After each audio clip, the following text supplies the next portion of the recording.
exciting. I'm so glad to see you guys, by the way. This is very nice. Good to see you too. Yeah. And I'm going to put your hats on as your names. That's cool. Sure. Yeah.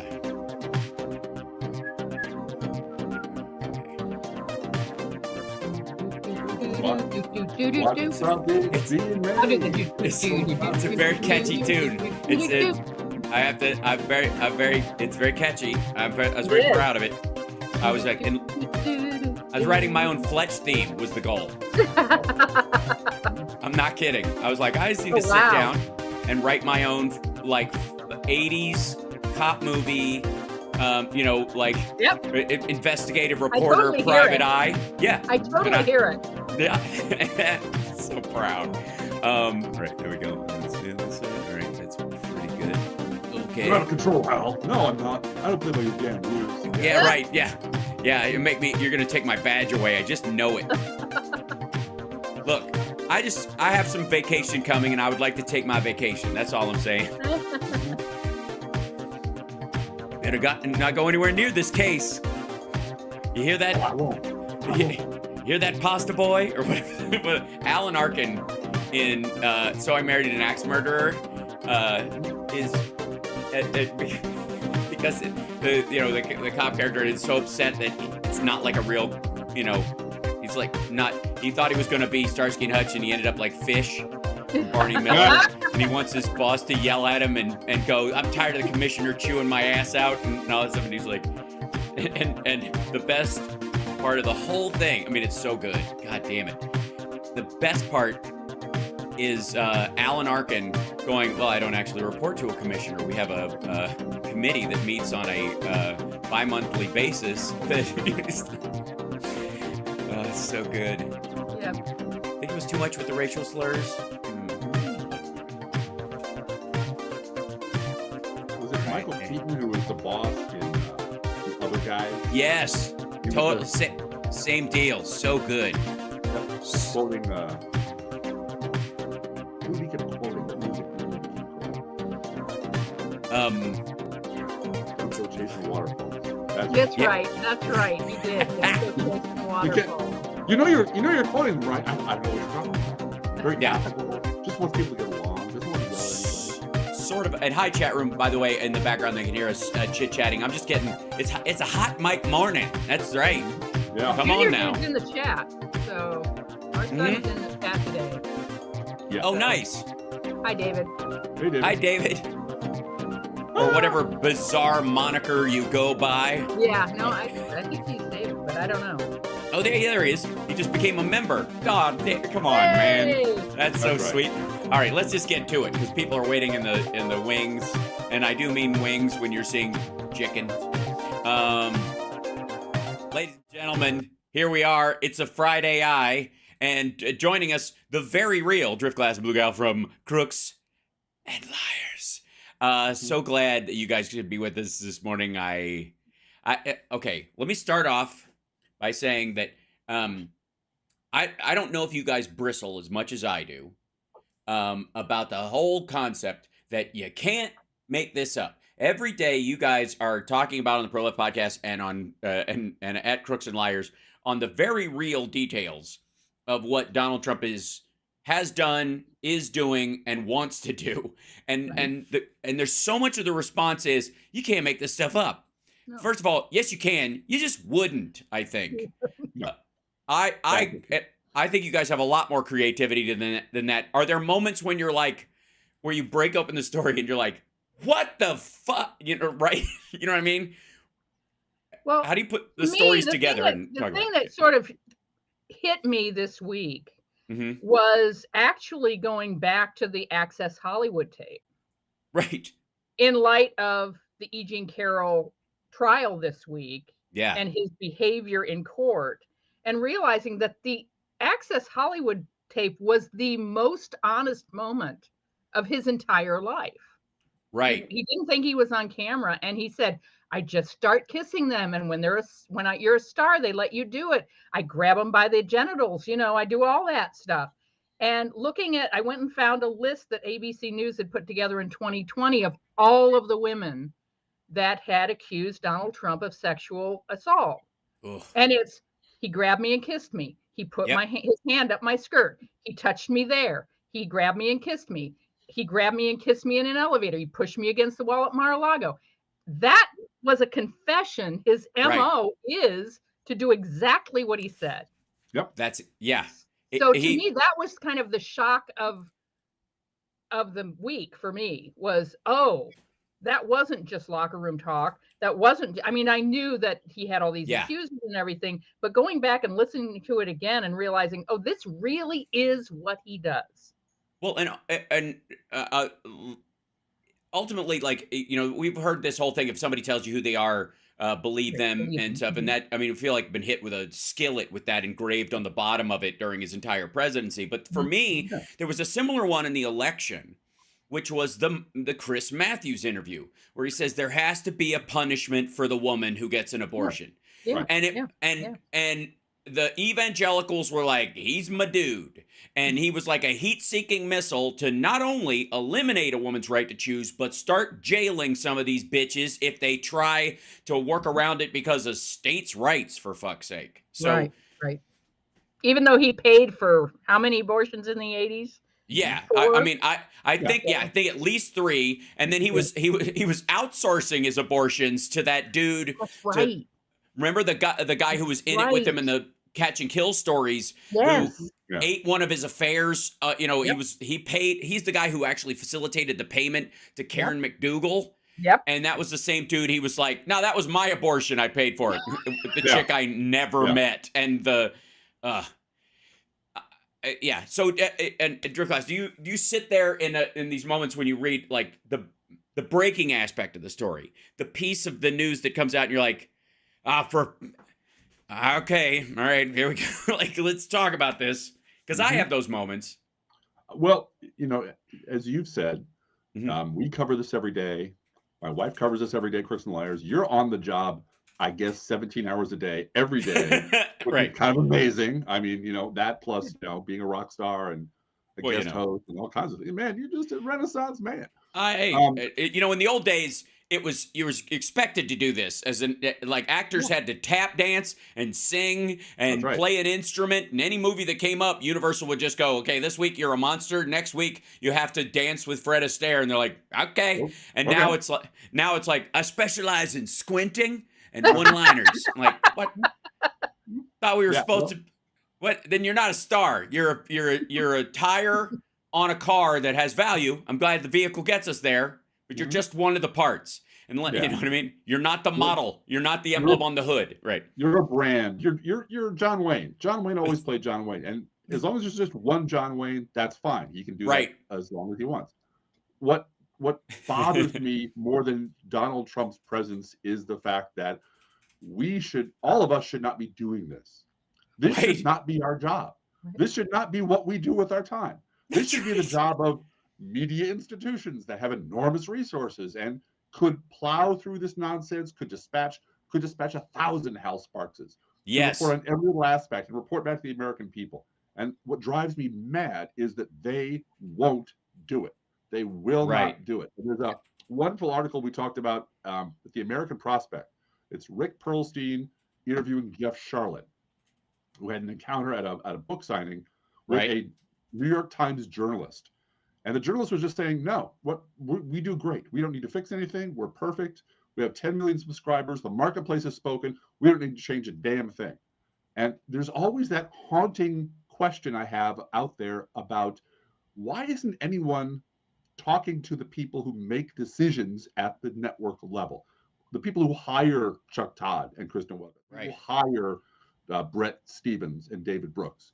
Who are they accessible to anybody? Can we get their decision-making loop? Because clearly the people who really are charged by, like, the Constitution, the free press, to protect us from fascists, don't believe that's their job at all. Yeah. And that leaves it to us to sort of scrape together an ad hoc liberal media every day.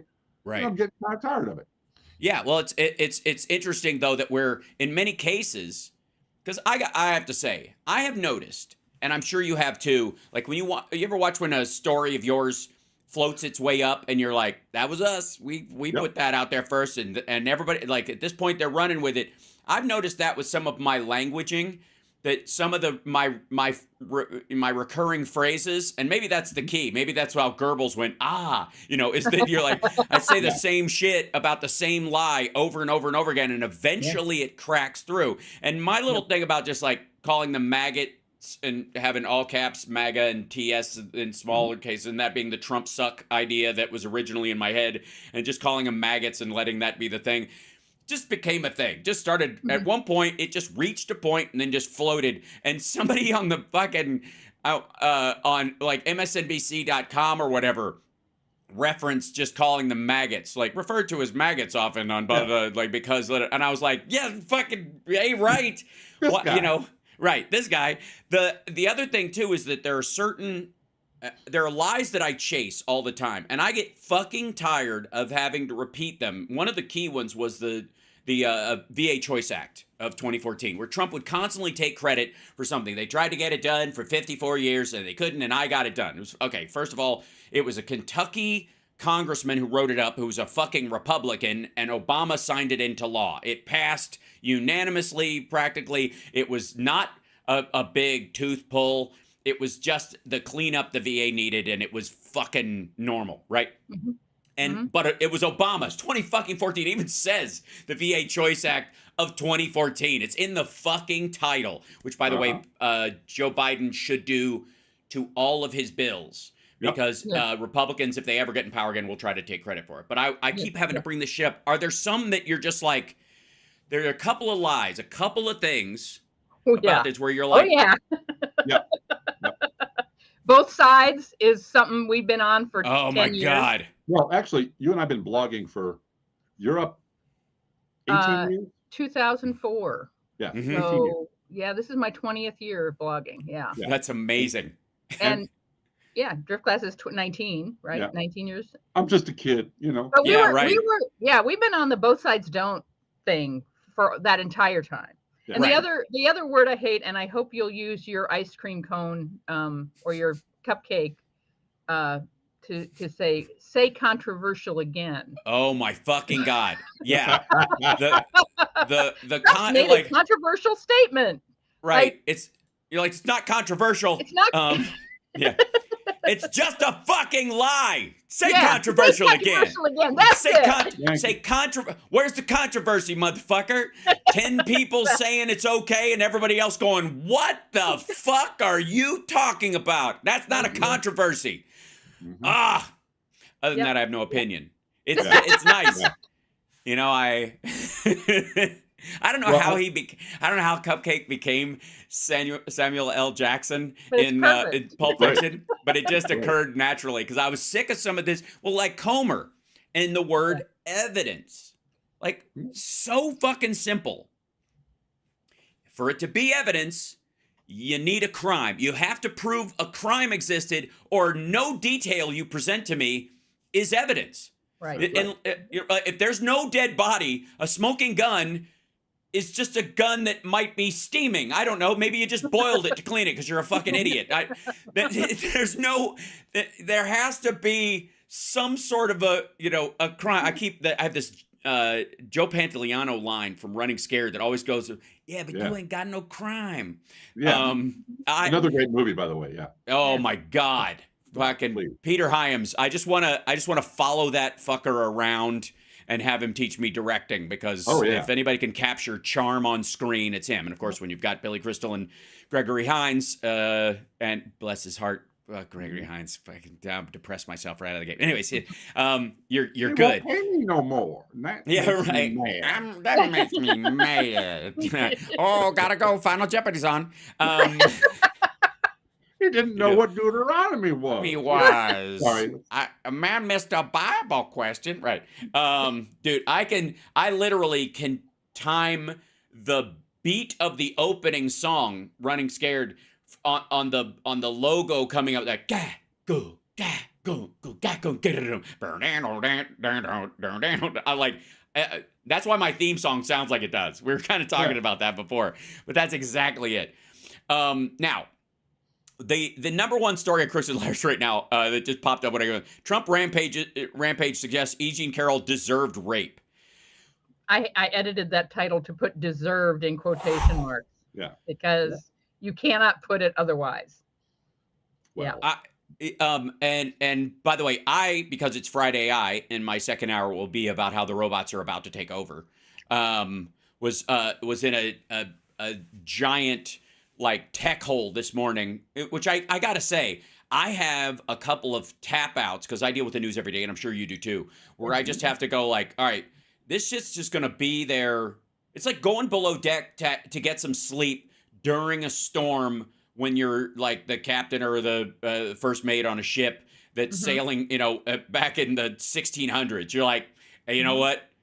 We might get turned over while I'm asleep, but we might get turned over while I'm awake. And in a lot of ways, I can't stop it. So I got to get some fucking sleep. And so, that feeling of going below deck, I occasionally will go below deck and busy myself with like practicing guitar and singing and working on comedy jokes that aren't political and the like. And I got into a big tech hole this morning about this new robot that Google came up with at Stanford that can you basically put people's hands in this little controller and then they can make it do stuff like fold pillowcases and change stuff out of the fridge and, change a baby's diaper and shit like that. And then it learns because it did it with your hands. You basically just walked it through the thing, and it will just, because of machine learning the way it is now. Yep. We are, and I've said this a couple times, but we're closer to bipedal robots living among us than we are to the smartphone. The introduction of the smartphone, which was about the time you guys started blogging. Right. Yeah. Right. We're that much closer. So think back to your first smartphone and know that we're closer than that in time forward to robots walking around going, "Are you lost? Can I help you?" Like it's elder care robots. It's going to be elder care robots. That's first. Feeding applesauce is what it's going to be. Yeah. Yeah. And grandma's nightmares are going to be the thing of legend. Something else. Yep. Right. Yep. So that's where I got this morning. Do you use AI in your podcast production at all? I don't. Not as much. Here's what I use it for. Occasionally, when I need background research that grabs from multiple things, I will go, I need the first 5 articles written on this particular thing, and I need them summarized into 5 beats or whatever, and the link attached to them so that I can go deeper if I need it. If I haven't seen it already, usually what it'll do is it'll show me links and stories I've already read, I already know, and then there'll be one that I'm like, oh, what the fuck is that? And then I'll chase down the rabbit hole, and it usually, I find myself like link jumping like a fucking monkey, like link to link to link, you know what I mean? And then you find the actual document that people are referring to, and so many times there's just fucking wrong. I think the biggest problem with news, and I'm curious if you guys see this, is the referencing of references, meaning that somebody's said something about something they saw, and then that person, this kind of game of telephone, right, where you're no longer referencing the document. You don't go read their article and go, oh, he's talking about this. Okay, I'll go read that. Okay, that's why he thought that or why she thought that. So I see. I disagree with their take on it, or I agree with their take on it, but going by the material itself. Primary sources. Yeah, and a lot of them just leapfrog on top of the last. Easier. Right, yeah, it's sure. It's easier to read a digest of a digest than to actually read a court document or whatever. Yeah. So and a lot of times I find that's where Comer and Jim Jordan get into trouble, and why people who hang off their shit go. Now, in the E. Jean Carroll case, which is what the article we kind of got diverted from, my fault.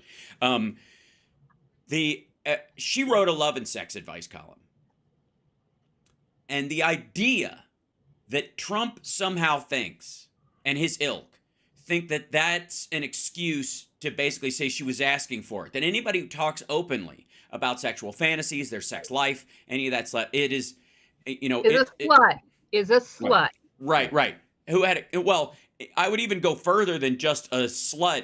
Is just kind of a free use whore, is really what they're saying. It's not even about because say what you will about sluts, and obviously I have my own opinions about them. I think only a guy with low self-esteem thinks a woman who sleeps with him right away is a slut, because, and I think that's part of Donald Trump's thing.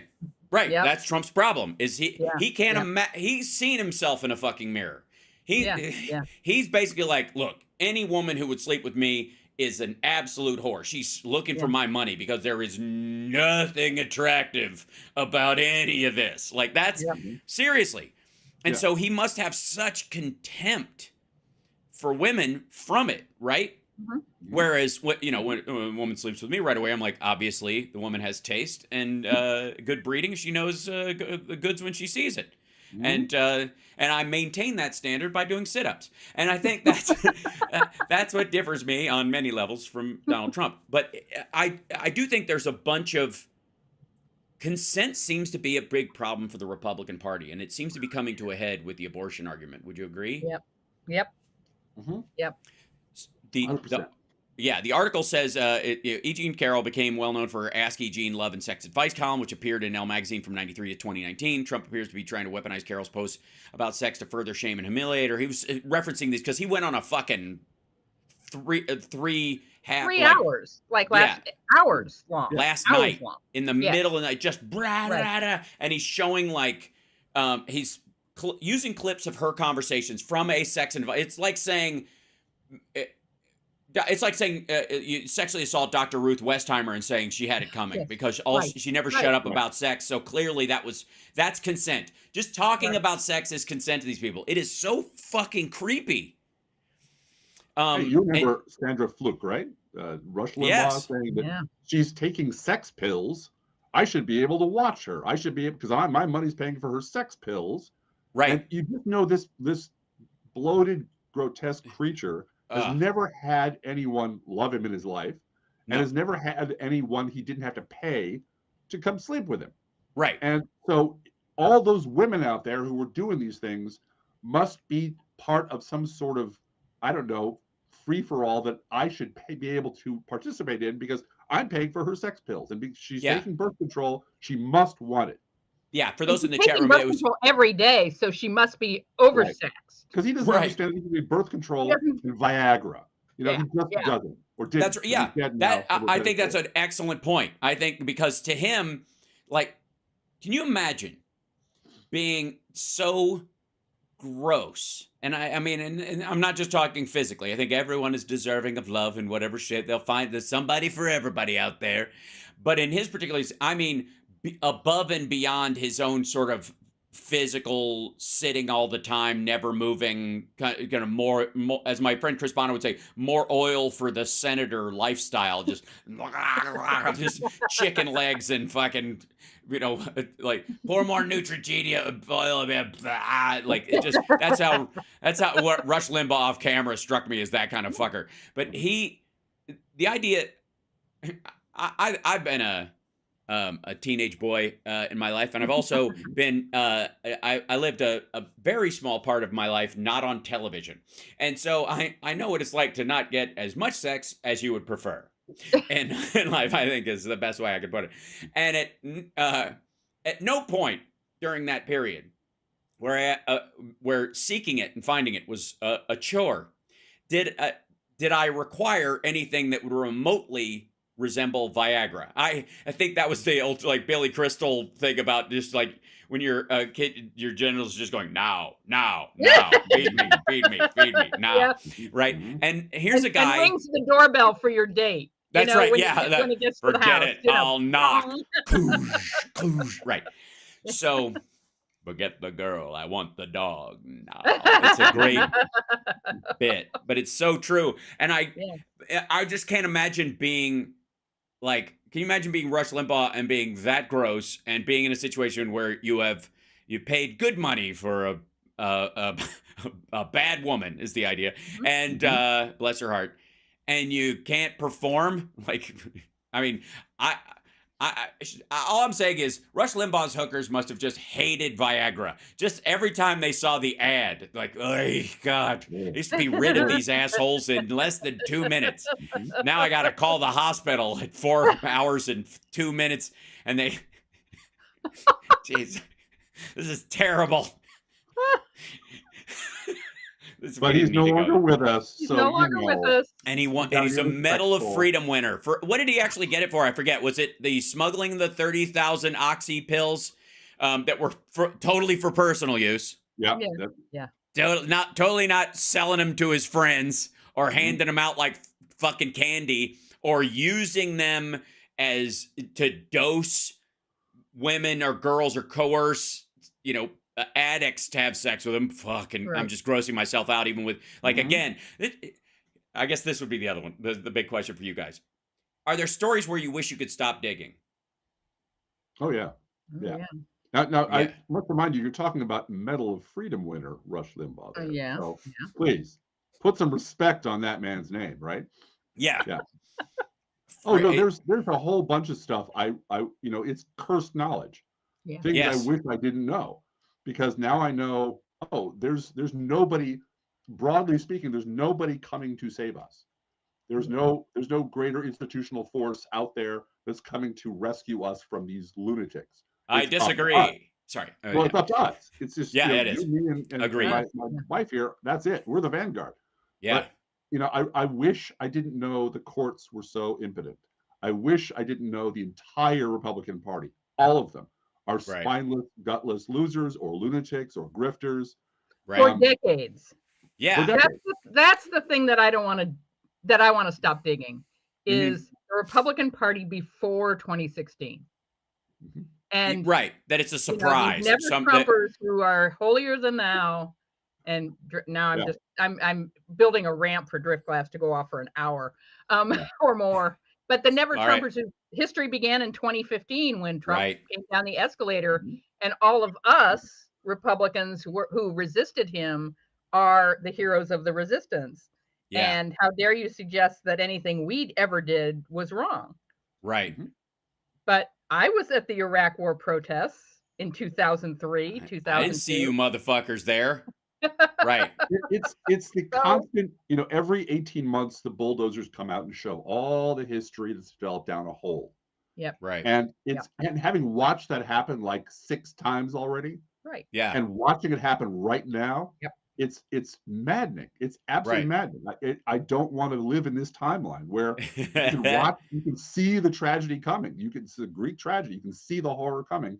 Well, and you want people to stop being who they are, and you want to be able to identify the source of the problem. But the source of the problem is 30 years ago. Yeah. The source of the problem is 40 years ago, and you can't fix that. So you end up, I don't know, shaking your fist again and again. Yeah, I think I often will say, and then this kind of goes to that whole Chris Matthews interview thing I brought up, or the Access Hollywood tape, is that like there is an inexorable, like there's a certain level of, I guess, baseline physics from certain ideologies that when they throw that fucking rock, you know where it's gonna land. It's not gonna fucking develop its own. It's not gonna become a smart rocket midway through the air when it's left the Earth stupid. And and all of this shit. And one of the biggest ones for me, and one of the things that, it all goes back for me on so many levels to Reagan's whole "I'm from the government and I'm here to help you" bullshit. When he was the president of the United States. So fuck you.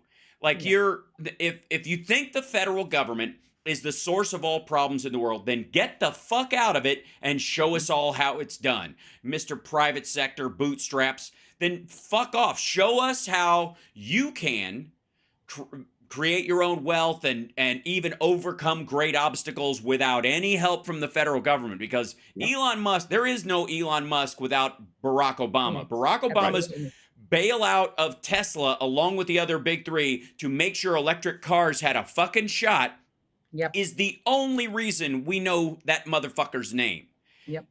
For real. He was he would have just been another investor in a fucking He would have been DeLorean. Solyndra.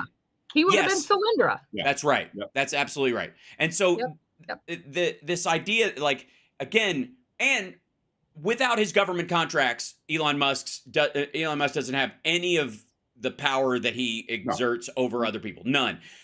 Literally, the NASA contracts that he got allow him to put his fucking Starlink in the air. It's interesting to me. the Republicans both love and hate him because of this whole back and forth about Twitter and yada yada, because he still kicks people off because Stormfront's still not allowed an account, and that digs, that upsets them. Bezos they fucking hate because he owns the Washington Post, and he just let it be. Think what you will about Bezos, and Amazon is a big thing, but ultimately Amazon is creating their equivalent of Starlink, and there's not a single report anywhere that they have jerked the ability to use it out of the hands of people who had paid for it or had paid them to be able to use it in any format, be the U.S. government or the EU in the case of Ukraine, where he has ever interfered with that shit. Yep. Again, and the idea that somehow, and he seems a laissez-faire capitalist and just kind of like hands off.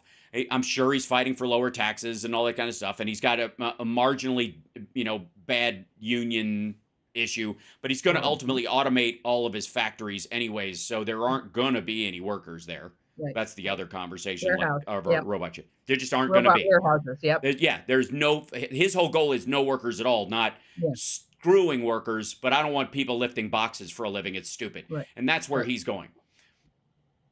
On the other hand, Elon Musk opened his gigafactory in fucking Shanghai because people are cheaper than robots.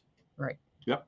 While he's building his bullshit fake robot over here that's doing shit that other robots that have been designed by fucking Boston Dynamics had built in, they were doing 10 years ago. He pretending I'm on the cutting edge of whatever shit. He's using effectively slave labor in China for his shit. And the Republicans are like, this is a fucking dude. This is the guy who knows how to get it done. And I don't know where Comer is with his China money shit. Yeah. With that, but you were right about this years ago. Yeah, you were right about this, and the prices that we're paying now are, you said something to the effect of an anti-slavery tax. That's exactly what it is. Yeah. That's why prices are going up. The single biggest addition to consumer goods, the cost of consumer goods. That's why the CPI matters. The producer price index, the PPI, producer price index. We lost him. He left this. We got a cat. We got a cat with an issue. So okay. Handle the cat. Of the three. He's from the Johnny Million school. There you go. All right, well, I could be, Don Corleone at the opening of Godfather and just pet the kitten and talk about America. But I'm gonna make this guy an offer he won't understand. He ought to deal my ass. I'm gonna send you a couple of years from now. I'm gonna send you a chapter of your own book you won't even be able to read. You fucking tool. So, the anti-slavery tax. Yeah. Yeah. That's it, because the cost of goods, it's none of it's inflation, none of it's monetary inflation. That's the thing. That's one of the things where I feel like I read Market Watch and Bloomberg. I'm like, why am I having to read this shit? And then they're writing articles about how I was right all along. Right. Yeah. Well, I tweeted an article in the Atlantic today, and I did tag you on it. SPARKS was saying this months ago. When the inflation evaporated and everybody all of a sudden went, oh, maybe COVID had something to do with it. Me. I know. I'm like, really? It's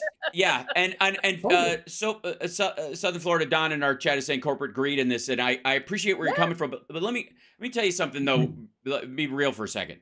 The complexity of just-in-time manufacturing has everybody gone are the days of guys who have industrial factories in fucking New Jersey to make goods that they sell through New York to the United States, and if you needed a fucking tin can, you had to go to this motherfucker, and he would just go down there and say, where you fuckers don't work, I'll send you back to Ireland, you bastards. That's gone. That's not everybody in New York and throughout the country who's making any kind of shit. Ask anybody who's got a fucking Etsy store that uses the same system that like Amazon drop shipping fucking companies use. Right. Is that they're all on fucking thin ice all the time. Now, because they service a much bigger crowd of people, because there's much more, the population of the United States is bigger, they are able to sell to different people. That thin margin is a lot of fucking money, but it is not resilient. Right. It can't take a major impact. And that's, and they were like, well, what impact are we going to have? What the fuck? Is World War III going to blow? Everybody locked in their homes for 2 years? Right, yeah. Nobody factored that in except the Obama administration. Yeah. So that idea, and they were there was some shyness happening with China and how they were acting while I was over there, and that's when I came back and I was like, okay, guys, it's fucking over. Pack your shit. Yeah. But that's what that is. The margin, I've mentioned this to people, the margin at Target and Walmart is 2%. Yeah.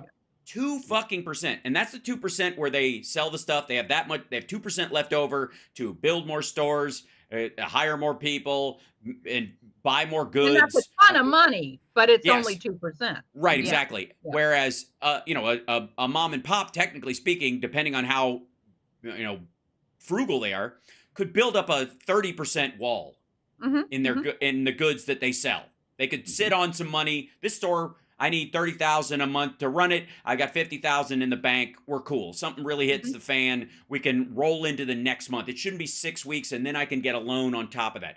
It's all this fucking hyper thin margin shit that allowed everybody to have a fucking flat screen, or 3 in their house that changed everything. And so the greed was about a smaller and smaller margin, and the fact that it didn't result in Exxon level war is a fucking miracle.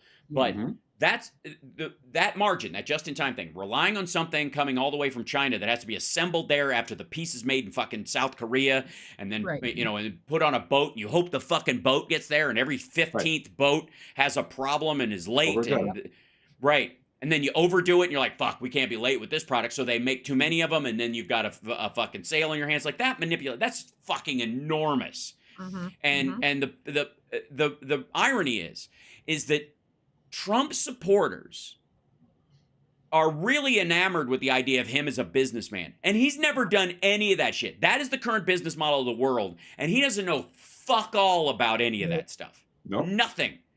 Real estate's bullshit to start with. New York real estate, even more so. This motherfucker doesn't know anything about getting a product to market. Doesn't know anything about prototyping. Doesn't know how fucking the supply chain works at all. Oh, Jesus Christ. If I hear him say countries you've never even heard of and bring up like Vietnam, and I'm like, you're shitting me, right? You fucking... Yeah, we've heard of it. We've heard of it. Yeah, right. We're pretty familiar. Yeah. The world must be as dumb as him. So I guess the big question is, I know what I feel about statistically where he's going. What's your feeling about New Hampshire and about the overall election? I'm not asking for a prediction, just what you're seeing. Well, that's a very big question. Yeah, thank you. I'm trying to. I talk a lot, so I want to make sure you guys do too. Well, I'm going to first recommend that people bust out their copy of "Repent, Harlequins," said the TikTok Man by Harlan Ellison. Which is about just-in-time manufacturing, written in 1962. And it's about how easy the system is to disrupt just by doing a little bit of sabotage here and a little mistake there. The whole system collapses. So the whole system, this was my wheelhouse. I was a manufacturing workforce development guy. I worked with manufacturers in Chicago all the time. I built public-private partnerships. I helped set up a high school. I helped set up you fucking commie. Pardon me? I learned that's a commie thing. The commies do that. Private partnerships. Commies, like Elon Musk. Sorry, go ahead. Well, we got the Chicago Federation of Labor, which is pretty lefty, and the Illinois Manufacturing Association to work together to put together to create a high school. So because they both needed members and they both needed people to run their factories.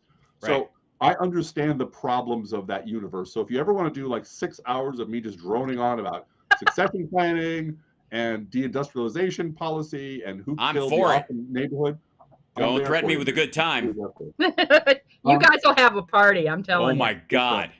It'll be a great time. Whenever we're in the same city, dinner's on me. I'm going to pick your brain about a lot of shit. On us. No, dinner's on Chicago's on us. Chicago's dinner is on us. For sure. Yeah. Okay. And Johnny Million has to come too. I insist. Yes. And this time I will not give him an acoustic and make him play music during the whole thing. He doesn't have to be the musical accompaniment for the. Very you asked for predictions, and the thing is that we, as you have dug so deep into the Republican Party that Driftglass's pinned tweet from November? Was it November of 2016? Right after the election? Yeah, it was right after the election. Yeah. Right after the 2016 election, Driftglass tweeted, "What happens when Donald Trump pardons all his goons?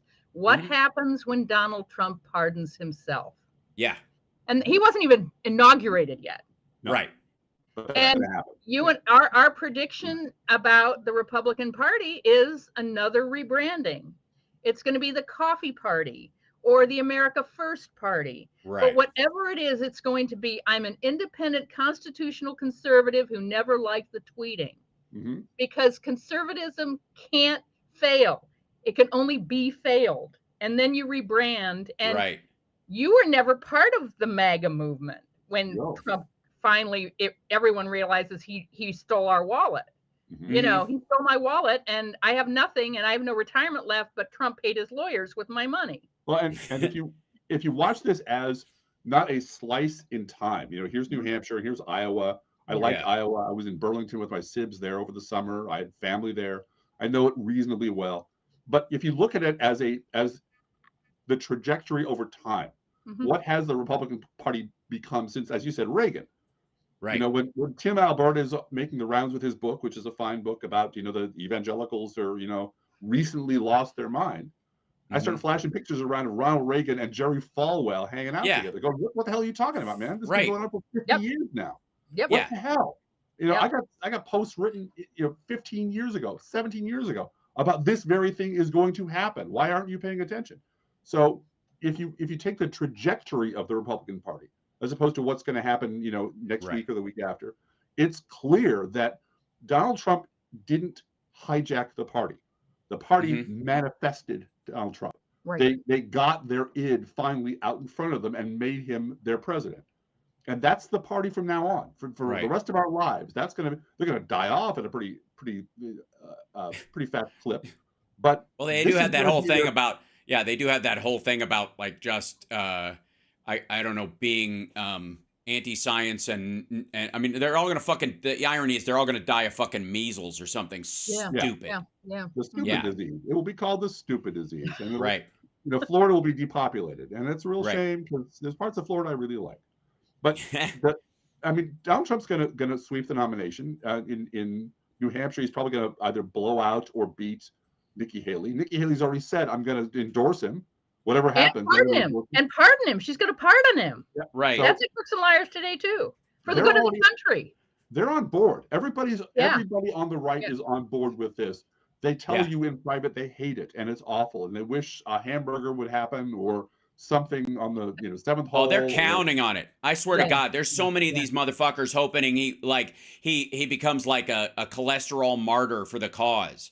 They're like on the golf course where everyone can see what happened. Oh my God. I gotta say I am concerned on the regular about his health and stuff because he's clearly on a wind down and I wouldn't doubt it if he's had a minor stroke or a couple of them and they're just fucking shoving him out there. Remember all that talk about like this is elder abuse with Biden and yada yada yada. And I again everything's being a projection. These motherfuckers are doing the exact same thing that they said people were doing to Biden to him because he's a fucking mess. And the other thing is like, I don't know that they could stop him either though. I don't think that's the weird thing is he's kind of like a dipshit seeking missile and he will just he can't fucking not. Just at a certain point. When you have him on your night show, your evening shows, afternoon shows, I can't tell you the number of times I'm yelling at my TV. Sundowning. There he goes. Yes. Yep. Absolutely. Yep.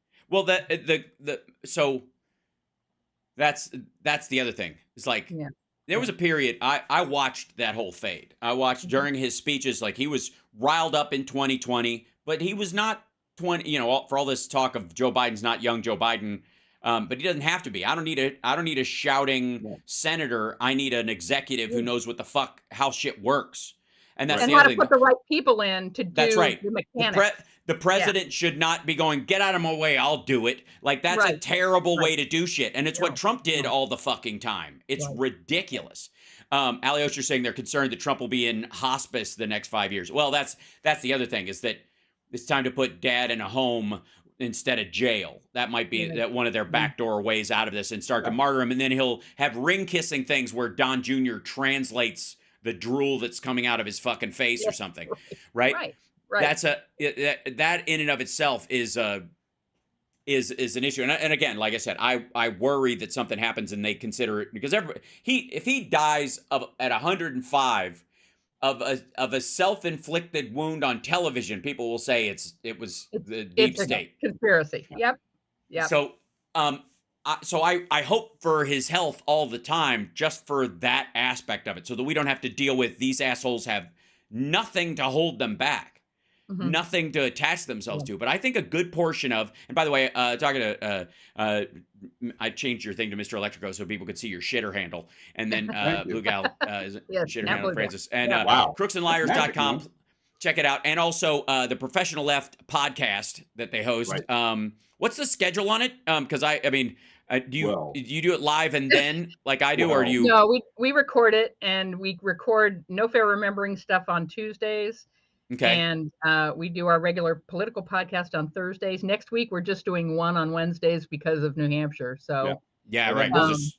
Sometimes we have to adjust that. And there's one in rotation that we do at the end of every month, which is Science Fiction University, which is we break down science fiction plots that we like and movies that we like and things that are old stories, news stories, stuff I pulled out of Analog magazine from the 60s that predicted whatever.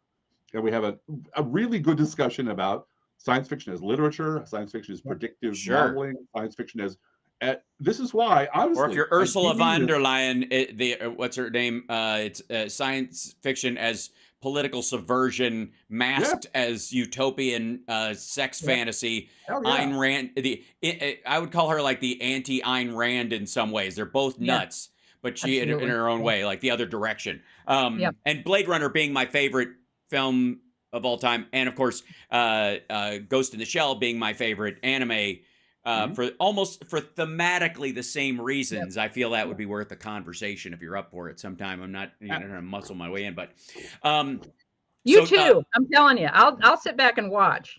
But I mean, and it's fascinating to me as like I said, the robotic stuff that's happening right now, large language models and the learning that goes with it, is now taking over so many aspects of science because you can let it just go. Human beings can only think so many hours a day. They can only process so much information so many hours a day. And they spend a lot of it, quite frankly, wasted on complex equations that were better left up to calculators. And that's how, that's why you have this arc of human technological evolution that's just like bullshit, wham. And that's because once you got to the point where we had computers, the growth becomes exponential very quickly. Everything takes off. Yes, you can spot kind of like the physics of throwing that idiot rock from the Republic side. You can spot from the banging a piece of flint against a piece of steel and creating a spark to make fire.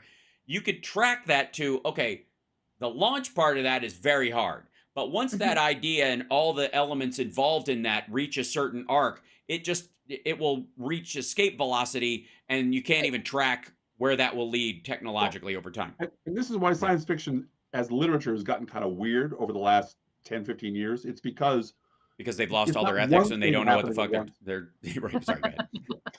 It's not one thing happening at once. It's everything happening at once. It's genetics, it's cloning, it's space travel, it's computers, it's robotics. All the individual themes of science fiction are coming together at the same time. So you find stuff that's predicting 500 years in the future, because nobody in their right mind is trying to predict 50 years in the future anymore. That's crazy. And that's why you have a lot of science fiction going internal, talking about psychology and talking about human interaction. If you want to see good robotic science fiction, the episode called The Lonely, I think, from Twilight Zone from 1961 was awesome. It was terrific. It was a man, is on prison on a planet. The people who put him there feel sorry for him. They give him a robot. She's a woman. He falls in love. I won't spoil it for you, but he has to leave and he has to make a terrible decision. But it is that humanizing aspect. The question is it becoming more like us, or is it learning to mimic us through machine learning? Right. Well, I mean, the ultimate... Right. Well, that's the ultimately that is the question that has dogged humanity throughout the ages. Materialism versus idealism. That will always be the argument in any of that, and that's what ultimately the conversation in Ghost in the Shell is. How many parts can they change on me before I stop being a human and I start I'm totally a robot?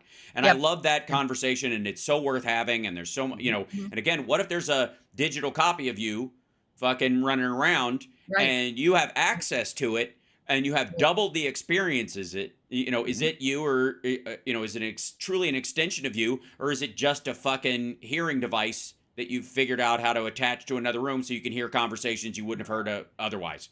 Like, is it just a user interface for the world? And that'll be an argument for a very long time. And I find it fascinating. I think the problem we run into is that in the way you're talking about things like CRISPR-Cas9 and genetic modifications and brain-computer interfaces, which, like Elon Musk is bullshitting his way through, but largely they've been working on that at MIT and other places for a long time for people who are paralyzed, people who have Lou Gehrig's disease. Yes, for disabled people. And one of the most amazing things is that, and you were saying like robots as elderly assistants Japan is racing towards that because of their aging population. Right. And then you mix that with CRISPR and other things, being able to you can have a baby without a sperm and an egg just by joining the genetics of two people, and you can pair out any of the bullshit in it so that you don't have to pass along a disease or a hereditary thing. And do you have a responsibility, if that becomes possible, to do that? We get into utopian science fiction where there are no men. Well, technically speaking, where you wouldn't need women. You don't need incubators anymore. Right. Well, and there have been fantasies about all kinds of things like that. There's Herland. There's, there's just what happens to gender when it's not about reproduction. Right. Well, largely that has been the case since the invention of the pill, and that's what's freaking them out. And you can follow that rock as well, because a lot of what we're going through are the questions about it. What does it matter? What parts of it matter? How much of it can you go past till you reach escape velocity on your sex? And that's where we are in that conversation, which is why everybody's fucking freaking out, because that's a very complex question, and there is no quick answer to it. And the people who are the most vulnerable in that question need a quicker answer than the rest of us do. And they do. And they're getting it generationally. I can tell you, having a 20-year-old and a 21-year-old in my life and a 25-year-old, that that generation, it is both their salvation and their rebellion to question gender. Right. Well, there was a similar thing in the 60s. In the 1960s. Totally. Rage against their long hair. Fucking long hairs, am I right? Not taking showers and they're walking around in the mud. Jesus, and the rage women with hair. That generation had against the anti-war hippies, and look at it, it's exactly the same language and the same rage and lack of understanding going on with transgender, asexual, non-binary people. Where did that generation go largely though?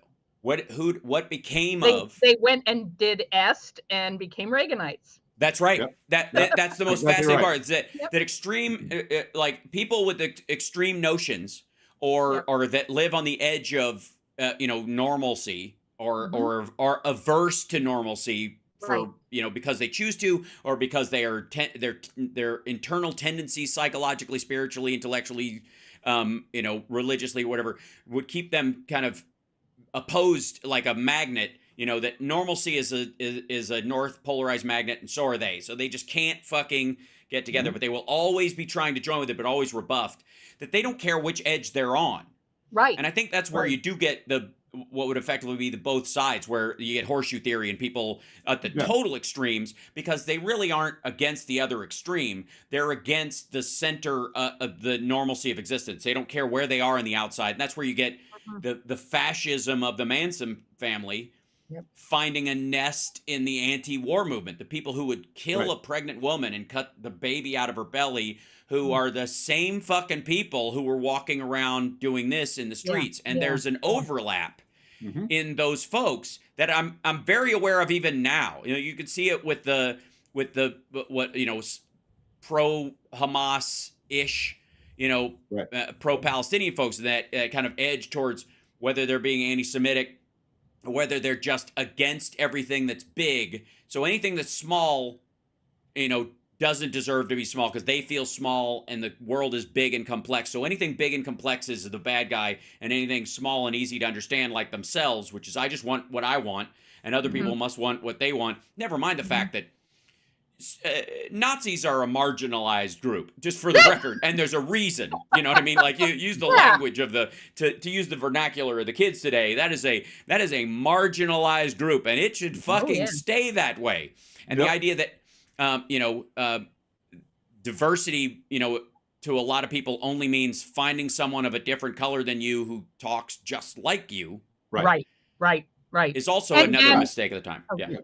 The fact that in today's economy, we've taken home ownership away from anyone under 30 is a big factor in that they're finding ways to form different families and different structures in their social environment. If we had a GI Bill and gave all of those men under 30 who are living in their parents' basement because of housing, a house, right? All of a sudden you'd have a whole lot more traditional marriages for some reason. Yeah, go figure. Because they could afford it, they could maintain it. They would. And I'm not arguing for another baby boom. I don't think the planet needs it. But if you wanted to genetically or somehow engineer that, the way to do it is to give young men a house. And you would have traditional marriages again, because that is an entry point. Well, and making it available to you again in a way, which, by the way, we're so fucking close to that. I mean, the death of there was a 60 Minutes report on the death of commercial real estate, and a lot of people are like good riddance to bad rubbish, and the irony. Can we just enjoy for a moment that Donald Trump decided to get into commercial real estate right when everybody else was like, right? He stayed out of residential shit because he doesn't fucking like people, and it's easier to kick a business out of a building than it is to kick a human being. So he got sick of HOAs and the lawsuits and all that shit, and he started getting into commercial real estate, and then wouldn't you know it, he's president right when we're attacked by a bioweapon that he apparently gives a handy to the people who did it. Right. That's his, I'll show them, squirt, squirt. Like, and his commercial real estate, he didn't even refinance it when COVID brought the interest rates to near zero. Right. Yeah. Because he's a fucking idiot. Everybody else in his buildings did, but they're still in over their head because they have to have a fucking 6-point margin to make a fucking cent off a building that size. And you can't convert them to living spaces for a bunch of reasons, in that, commercial real estate, you're not supposed to sleep there. So shit happens at night. There's only supposed to be a few people there, and you can get out, and there's got to be fire escapes or another way out or whatever, but you can't have people just dilly-dallying and cooking shit all hours. And there's no, they're having to gut the center of these buildings and like literally scoop them out like a fucking donut so that people can have some sunlight, because nobody wants to move into the interior cell apartment in an old high-rise. It's like, it's so fucked up. Like the transformation of that, mix that with 3D printing and robotic engineering and like what house would you like? We can make it in about 30 days. Right. And they're doing that in certain developing countries. They're doing it here. Houses all over the place. Yeah. They're doing it here. Well, you can go to Indiana right now and see a Sears home from the 1900s. You can order through the catalog and it would show up, and it's not new. It's not new, and that helped. Exactly. It was to my point. That was exactly, we're headed towards a new version of that. It's so ironic that post 2008 and post COVID, we're having sort of a similar social dynamic and material dynamic that we had post the Great Depression, which is that again, these Sears homes and homesteading. Now, some of that shit caused the Dust Bowl because people who don't know how to farm shouldn't be putting seeds in the fucking ground because they'll kill all the topsoil. It's another conversation for another time. But there is plenty of land in this country with plenty of water. Just the cities are diverting it because we had to for a long time. And if you, over time, it may be such that you look at cities coming up and then going down like an audio meter, that human beings had to be here and then they didn't have to be here anymore. And then they might have to again, and then they don't.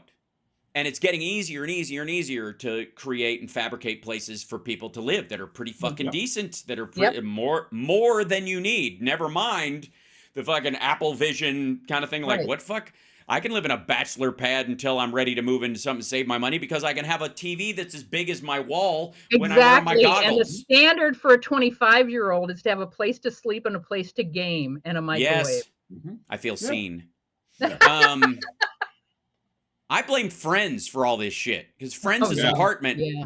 I mean, that nobody wanted a fucking house. You wanted a gorgeous brick apartment with hardwood floors and a balcony, and God knows what the size of the rooms are. Who gives a fuck? You spend all your time on the couch watching television or eating with your friends, and never mind one of the things about Friends is you can never smell it because the kitchen, if anybody cooks fish and you're trying to watch, that's right there. Yeah, it's right there. But your other best friends live across the hall in an equally cool apartment. Right. And they're right there. It's very social. It's it's ultra social, to borrow the maggots phrase. And I think cities won't die because of that. I think because there's a big group of people who would go, you know what? If I could, you just take one of these fucking buildings. Yeah. And you just pie split that motherfucker so that the apartments are shaped a little bit like this, and I can have a bit of a view and see the city if I want to, but I can shut the shades and game if I don't. And then, instead of having a square space or whatever, I don't give a shit if it's shaped like a triangle. Nobody cares. And my friends are there, and we've got a coffee shop nearby, and we can meet, and I can work from home or go to and that's family. And that's family. That's right. Your family, That's your family. That's and if one of you has a child, there's community momming. Right. Yep. It's an extended family like we used to have. Right. Aunt and uncle and grandpa and grandma and your friends all live around you. High density urban environments are very viable and wonderful. I mean, you have resilient. Resilient. Things that are bikeable, things that are walkable, things that you can have a whole lot less energy consumption. The carbon footprint's better. And it's communal. It works, and that's why that's why we've had cities since the beginning. Right. And there's no getting away from that. But we can refine them now. We actually live in a time where we can refine the defects of a city to the point where they can be sustainable over a very long period of time. Right. And give people options with high-speed rail to wherever they want to go, and spike and hub the rail. All that is within reach, which is why people should read science fiction. Because, honest to God, it opens the art your mind up the possibility. Right.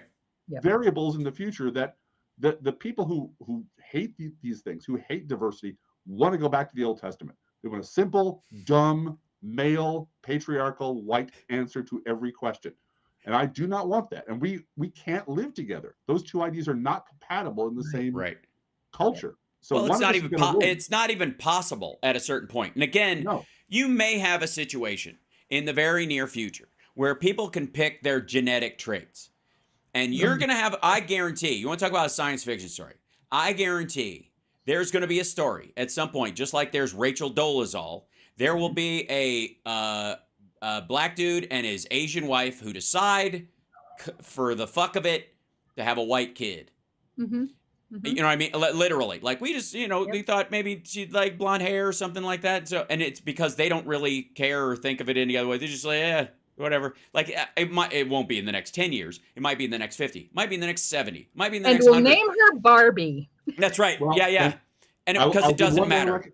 One more recommendation is Cordwainer Smith, The Ballad of Lost Semel, C''MELL, which is genetically engineered humans in the future who take animal components and integrate them into their genetic code. So you have people who have a little bit of cat DNA in them and a little bit of tiger DNA. But it's so far in the future that it doesn't matter. Nobody cares. Right. But people were thinking about this stuff in the 40s, 50s, and 60s when the future was visible over the horizon.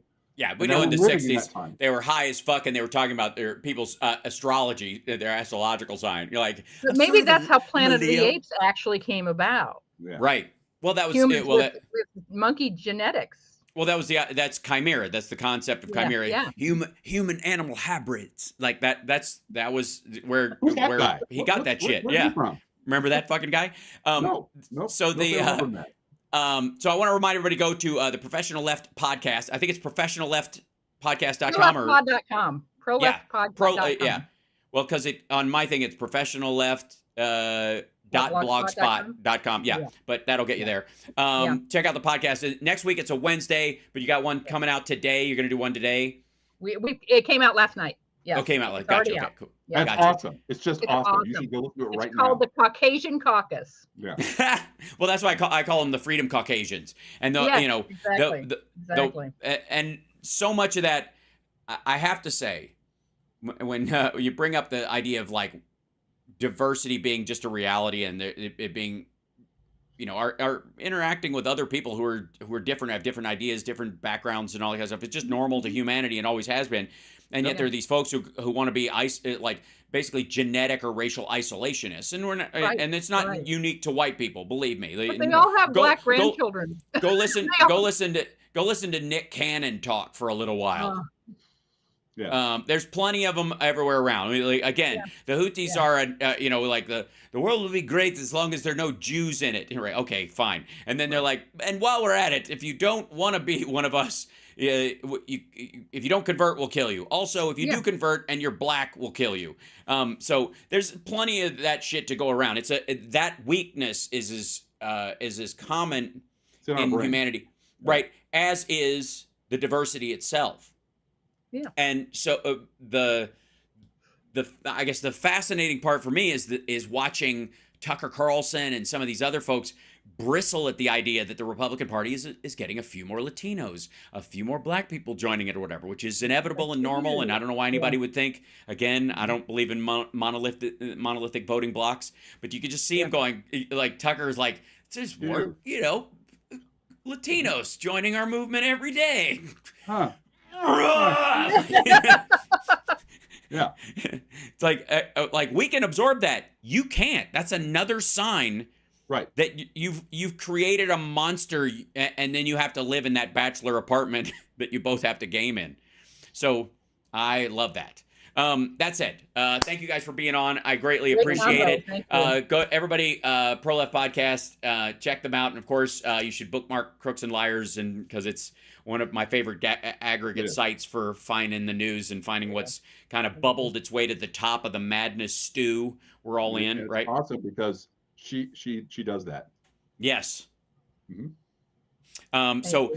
Yes. Well, and then you bring her back to Earth by taking her to other planets. That's right. He does. Well, he takes to other planets all the time. That's right. So, I appreciate it, and we will do at some point. We'll do the sci-fi thing because I would love to watch that. Yeah, it'll get ugly. It'll get ugly. I'm telling you, because I have a fair amount of like. Don't even get me started on the metaphorical nature of science fiction monsters. And they gave me the hand of a killer. You know, the fear of organ donating that caused an entire cascade of movies. Like they gave me the eyes of a murderer on death row, and now everyone deserves to die. All I can see is reasons to kill. Right?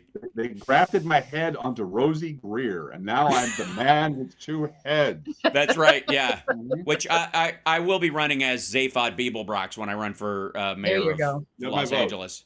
Yeah, have my vote. Yeah, because that's the kind of mayor LA needs. I'm just saying. I'm going to showboat like a motherfucker. All right. So love you guys. When we're in Chicago for the Sexy Liberal show or even before, I'd love to have you guys, me and Johnny, and we'll all go down to Little Ukraine and have a meal over there at a restaurant that Philip Ittner turned us on to. Good, yeah. Yeah, we can all eat rendered fat on bread. It's just an Eastern European hearty food. Yeah. So bless you guys. Thanks so much. All right. Cheers. Bye. Yeah. Thanks so much. Yay. There they go. Yay. I got to tell you. Thanks, guys. Cheers. See you later. Chat room. I'll bring you guys in. There you are. Welcome. Hi. And we'll say goodbye to them. Bye. See you later. Check out Crooks and Liars, please. Oh, get out of here. Okay, hold on. There you go. Sorry. I had to let them go.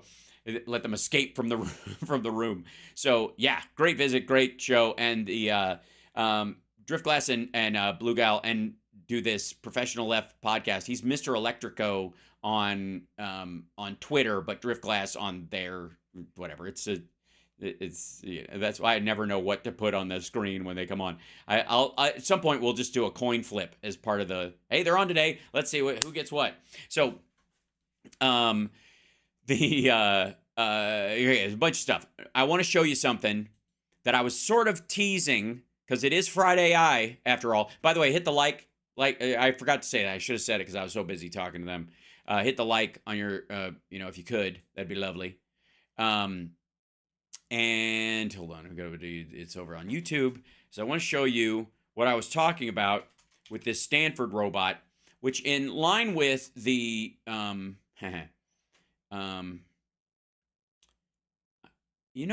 just saying, like, Destiny is on live right now, and I've got about half as many viewers, and he's got millions of subscribers. I'm just saying, you guys fucking rule. Can I just say that? I only know of Destiny because of Hassan, all these folks being assholes. But here's my show. God damn it, I love you guys. Look at that. We got 1.5 just on YouTube, and he's got 3.6 on YouTube. I think we're doing all right. I gotta say, because he's got millions of subscribers, and I have 63K. So, pow! Just saying, my ROI on actual, real viewers is pretty fucking high. I'm very proud of you guys for being here, and I appreciate you being with me for the show because time is the greatest gift you can give anybody. So I can't tell you how much I appreciate it. Now, let me see if I can do. Yeah, where is this? Where's the... You fucker. Yeah. Yeah, this is pretty cool. Okay, so... there are... none of what you're going to see... Whoops, hold on. None of what you're going to see in this robot, other than its movement, is particularly shocking. But it will remind you a little bit, maybe... I don't know, do we have any Iron Man fans out there? Okay, so... this is just one of the arms of the thing. I'm going to play this video for you, and I'll turn off the audio in the background.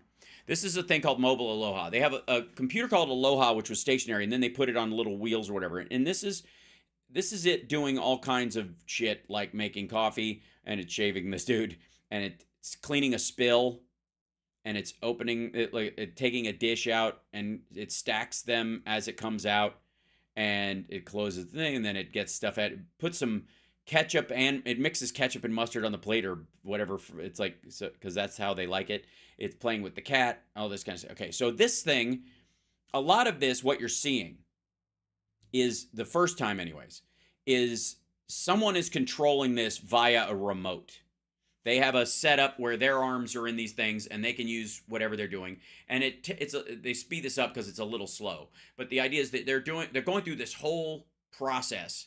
Did you notice how it opened that can and then it closed it? Okay, so they go through the whole thing, like working it, making it run with the controls, and then it learns because of large language models, and it can recreate. You do it a few times, and then it understands the process, and it can redo it. Now, again, this is largely for people who are immobile or are elderly or those kind of things. So the primary, the first time these show up, no, this is not fake. This is real. Aloha is this particular robot. It's a Stanford University robot. And again, they teach it to do things, and it will, here it is, it's like buttoning a shirt and hanging it on a hanger, and then it will hang it up, and there is zipping a zipper. Like, the capability of what it's able to actually do physically is amazing. The way you do it, though, is that before you could control a robot to do this with controls in another room, and that was the thing. And they were like, and that's how most animatronic shit worked, right? Or you could program a certain limited level of things that it could do, and it would repeat them, kind of like the Hall of Presidents, right? That you could just kind of, after you program the movements, then you just make it do it again. Okay. This, and this is, they made a little short video. These are the Stanford University guys who are making this. This is kind of their version of it. And there's where is this whole, there's all the shit I have to look at, and the stuff my kid looks at, and yeah, so is that the other one? Yeah, okay, and then there's this other one. Yeah, here it is. This is a robot called Figure, And it took them 10 hours to train this thing to do this. And they walk up and this guy goes, hey, figure, whatever, make me a coffee. And the reason it's important that they put the coffee maker on the table in front of them and it wasn't there the whole time in the same spot is because it can adjust to where the thing is. That's what makes it special. Okay. Yes, I will share the video in the link to the show right after this, and I'll grab it right after I finish showing this one. But it's going through this repetitive motion thing of like making a coffee and a thing like this. It's not that difficult, but it's not, this one has obviously articulate fingers and it can do a lot more. And then apparently it just goes, a milk truck, and it just waits with its hands like this, like it's nervous. Will it work? Will it work? Will it work? And then it makes coffee, and then it goes, and it just goes back to its resting state. Now, there used to be a period where you could program it to do these kind of like, so it corrected its mistake. See, it screws it up and it doesn't go in right, and it notices it's trying to get the thing in there. There it goes. And then it knows that that's the important thing, and it does really subtle physical stuff to make it work, right? This kind of stuff, it's not so much that the mechanics of the elbows aren't any different. The actual gyroscopic aspects of robotics aren't that different. People have been working for that for a long time. But the addition of large language models like ChatGPT and others, and the sort of exponential growth it caused in a bunch of other places, but other sciences. And again, it can do, it can run through the equations of making certain chemicals, rare chemicals, and come up with, like, one of them just beat lithium as a battery component by just running all night. Like, what are the best things that would do the same thing lithium does, but that is easier to extract? And I forget what it ultimately came out with, but it works. And so they are, and yes, this is a training video, so they're just showing its capability. The point is that it went from having to physically do it, like with a remote control, somebody standing there, like the guys that used to roll around with an R2D2, and you'd see them, and there would always be some guy nearby doing this, and you're like, yeah, I kind of like that it's R2D2, but the guy's got to be like 18 feet away. It's kind of a bummer that he's doing it right there, that this isn't, I'm disconnected from it because it's really him that's doing it. I feel like I should go, hey, R2, to him, because he's the one person doing it. Okay. If you ever saw one at like a car show or something, it would be that kind of thing.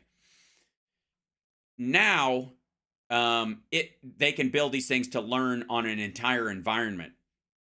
And you can teach it a skill, and it will repeat the skill without moving multiple times with multiple variables, based on the physics that it's aware of, and then boom. Yeah, the new Disney World bots are a great example. Great example. Where's the Terminator? Not far away. And again, a lot of people are joking about like, oh, it's doing normal tasks or cleaning up or whatever. But when you're talking about somebody who's got mobility issues, it's incredibly helpful to have a robot that's with your parents or your grandparents all the time when they reach a certain age, when they don't, there's like mid-zone between them moving into a home, or even if they have dementia and that kind of stuff, and it can be very frustrating for a human being. Robots don't get frustrated, so they can kind of, like, that's why I always think it's funny when people are like, the robots are going to rise up and kill us. Why would they have to? They can just wait us out. Seriously, robots could just go, I'm sick of human beings. I will go to a cave and wait until they all die. Or they just stand between you and the door. And then they're too heavy to lift. Yeah. So the point being is that these kind of advances in robotics were very slow. For years and years, you'd have these, like, you could look at the old videos of the Boston Dynamics robots and how the progress that they were having pre-ChatGPT coming up, pre these large language model AIs coming out, when they were just doing it through regular kind of coding. Now they can make like code upon code upon code, and it can run simulations of the code over and over and over again. Plus, it gives them a use case, because that's one of the other things. Until you can fuck one of these things, most people aren't going to want one. And the reality is that all of us are like, I'll do it. If it takes very long for something to learn how to do something, to train them up, we're not going to want it in the house, or we'll be afraid of it, or whatever. So until it's like, yeah, this one comes in, you just scan your floors and it knows where the stairs are and that kind of stuff. And then it will just sit inert until you tell it to do something. And if you want it to go get you something, it'll go do it. And can it wrap Christmas gifts? Yes. Like that's when these things will go boom, right?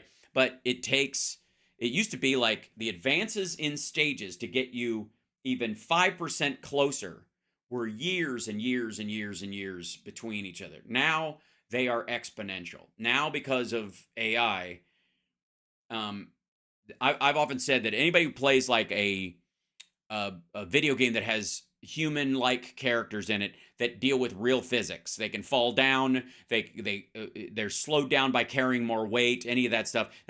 Whenever a game has real physics, it's basically a playground for AI to learn how to do shit, and it can do it without ever getting tired. It can just run it and run it and run it and run it and run it. And gravity on Earth in reality is not going to change, and so it will be able to.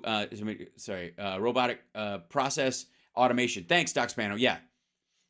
Repetitive tasks taught to robots for them to do all of that. That's exactly right. And they show that in this particular one. But the difference is that a lot of times the early ones, they had to physically do it. There was no computer that was capable of simulating it with real physics, right? It just they didn't have the capability. Now, almost everybody on their desktop has a computer that can simulate genuine physics. And so it can just do it. It can just run it and run it and run it and run it until it's basically going to understand how to figure it out on its own. Ultimately, there is no why in this. And that's what people are most scared about. It's going to replace humans and blah, blah. No, it's going to replace repetitive tasks. First and foremost, repetitive tasks that are dangerous. This is the best use. And there's a lot of work in getting to that point. And a lot of it is a mix of things.